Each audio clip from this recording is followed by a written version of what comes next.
Educational hub চ্যানেলে সবাইকে স্বাগত। এখন আমরা রয়েছি উত্তর দিনাজপুর জেলার অফিসিয়াল ওয়েবসাইটে ছিলাম, সেখানে একটা বিজ্ঞপ্তি প্রকাশিত হয়েছে। সেই বিজ্ঞপ্তিটি হচ্ছে দেখো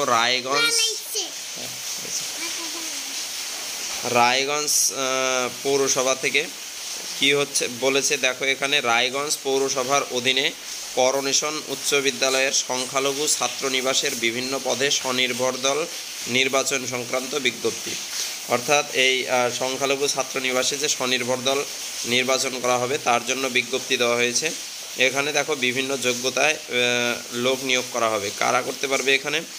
এত দ্বারা রায়গঞ্জ পৌর এলাকার অন্তর্গত সমস্ত স্বনির্ভর দলগুলোকে জানানো হচ্ছে যে করোনেশন উচ্চ বিদ্যালয়ের সংখ্যালঘু ছাত্র নিবাসের বিভিন্ন পদে কর্মী নিয়োগের জন্য এজেন্সি হিসেবে স্থানীয় স্বনির্ভর দল নির্বাচন করা হয়েছে। অর্থাৎ স্বনির্ভর দলের কর্মীরাই এই হচ্ছে নিয়োগ দিবে এখানে, ঠিক আছে। উক্ত কাজে এজেন্সি হিসেবে যারা অংশগ্রহণ করতে ইচ্ছুক সেই স্বনির্ভর দলগুলোকে রায়গঞ্জ সমষ্টি উন্নয়ন আধিকারিকের দপ্তরে সকল তথ্য প্রত্যয়িত নকল সহ সাদা কাগজে আবেদন করতে বলা হচ্ছে। অর্থাৎ এজেন্সি হিসেবে যদি স্বনির্ভর দল নিযুক্ত হতে চায় তাহলে সাদা কাগজে সেটা বিডিও অফিসে জমা করতে হবে। আবেদনপত্র সরকারি কাজের দিনগুলোতে বিডিও অফিসে জমা করতে হবে, ছুটির দিন বাদে। আবেদনপত্র গ্রহণের সময় হচ্ছে 23শে সেপ্টেম্বর থেকে 4 অক্টোবর বিকেল 3টে পর্যন্ত। নির্বাচনের দায়িত্বপ্রাপ্ত নির্দিষ্ট স্ক্রিনিং কমিটি দলগুলোকে যাচাই করবে এবং নির্বাচন করে মাননীয় জেলা শাসকের করণ অনুমোদনের জন্য পাঠাবেন। অনুমোদিত হলে উক্ত দলগুলোকে সংশ্লিষ্ট সমষ্টি উন্নয়ন আধিকারিকের এজেন্সি হিসেবে 1 বছরের জন্য নিযুক্ত করবে। অর্থাৎ এখানে কি পদে নিয়োগ করা হবে? দেখো কেয়ারটেকার, যেখানে শুধুমাত্র পুরুষরা আবেদন করতে পারবে, আর শিক্ষাগত যোগ্যতা উচ্চ মাধ্যমিক পাস। কুক হেল্পার আর হচ্ছে কর্মবন্ধু, এখানে কোনো বাধ্যবাধকতা নেই, সেখানে পুরুষ মহিলা সবাই হতে পারে।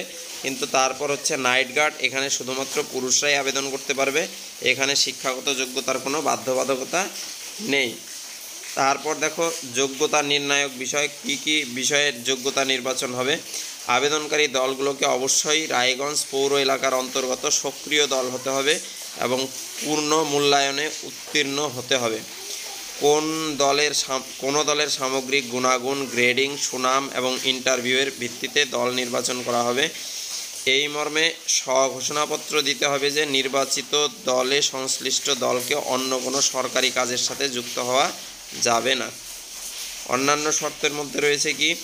নির্বাচিত স্বনির্ভর দলকে 1 বছরের চুক্তির ভিত্তিতে নিয়োগ করা হবে, তবে কাজের মান বিবেচনা করে চুক্তি পুনর্নবীকরণ করা হতে পারে।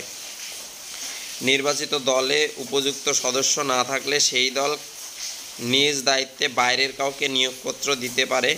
কোনো কর্মীকে ব্যক্তিগতভাবে পারিশ্রমিক দেওয়া হবে না, দলের মাধ্যমে দেওয়া হবে। সকল পদের জন্য পুলিশ ভেরিফিকেশন আবশ্যক, অর্থাৎ পুলিশ ভেরিফিকেশন হবে, ঠিক আছে। এটা ছিল উত্তর দিনাজপুর জেলার। আর দক্ষিণ দিনাজপুর জেলায় ডিএলএসের যে নিয়োগ, দেখো আমরা রয়েছি দক্ষিণ দিনাজপুর জেলার অফিসিয়াল ওয়েবসাইটে।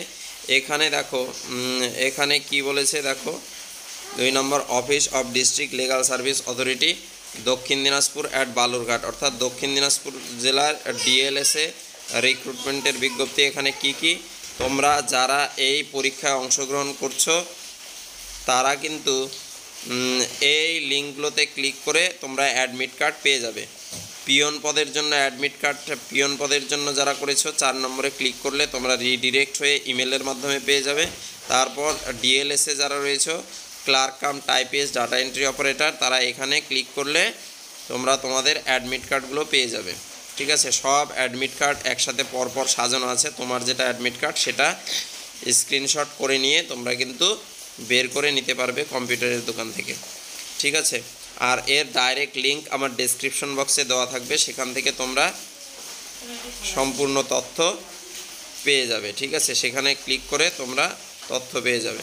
তো এই ছিল ভিডিওটা। ভালো লাগলে বন্ধুদের সাথে শেয়ার করে